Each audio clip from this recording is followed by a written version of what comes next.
Yeah, this is an addendum to a video I made yesterday on the attributes of infinite and absolute. But the point that I missed, although I covered the issues to some degree of effectiveness, the issue that I missed was about differentiation, which is a subject that I talk a lot about, and it's at the heart of everything. That one thing is different from another. The difference between infinity and absolute, or absolute and infinite, is that absolute has no differentiation. It's just absolute. You can't differentiate something which is absolute. It's just absolute. Oh, excuse me, because I've got hiccups at the moment. Whereas something which is infinite, it has to be measured. So there's a particular point at which it starts, at which you start measuring it.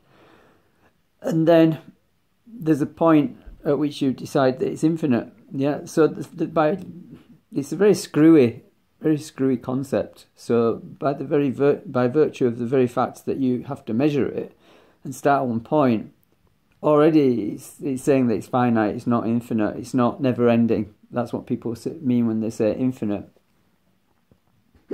And it can only be used really in the realms of, as people use it in terms of describing things which are linear, like infinite set of numbers.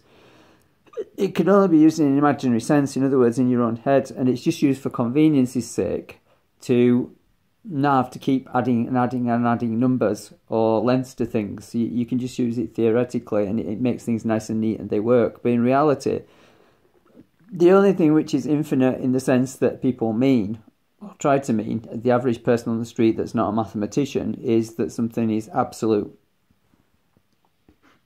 And there can only be one thing that's absolute, because it's absolute, yeah? And anything which is infinite, as they say, as the mathematicians and theoreticians state, is by its very nature finite. It's got a beginning, it's got an end. Added to which is the fact that when you're making a point about something and saying this is this, what you're also saying, you're always saying, due to differentiation, is that it's not that. Like, for example, my hand here that I've been gesticulating and waving around throughout the video is my hand, but it's not the air the air that immediately surrounds it. It's not. So it exists around other things. So for something to exist, i.e., as in being infinite, it has to exist around things which are not infinite. Like, remember in the previous video I mentioned about a piece of string. The piece of string exists with air around it, or an environment around it, even if it's a vacuum. So whatever's around it must be equally infinite. So that means everything is. So it doesn't make any sense. So if you followed that piece of string and carried on, it would still have environment around it. So why is the environment not being considered as infinite as well?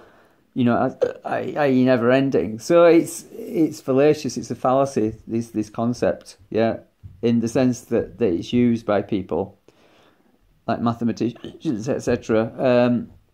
And it can only have any meaning if it's in an absolute sense. And like I said, if something is absolute, then that's it. It's absolute, you know.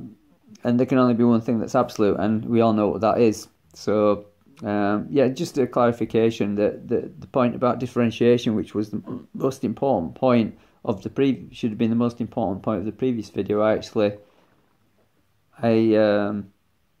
neglected to include, and obviously that's part of being a human being, isn't it? We regularly forget, and we need to be reminded. So yeah, I just wanted to add that addendum, and I'll place a link to the previous video in the description below. Okay, have a nice morning. Bye.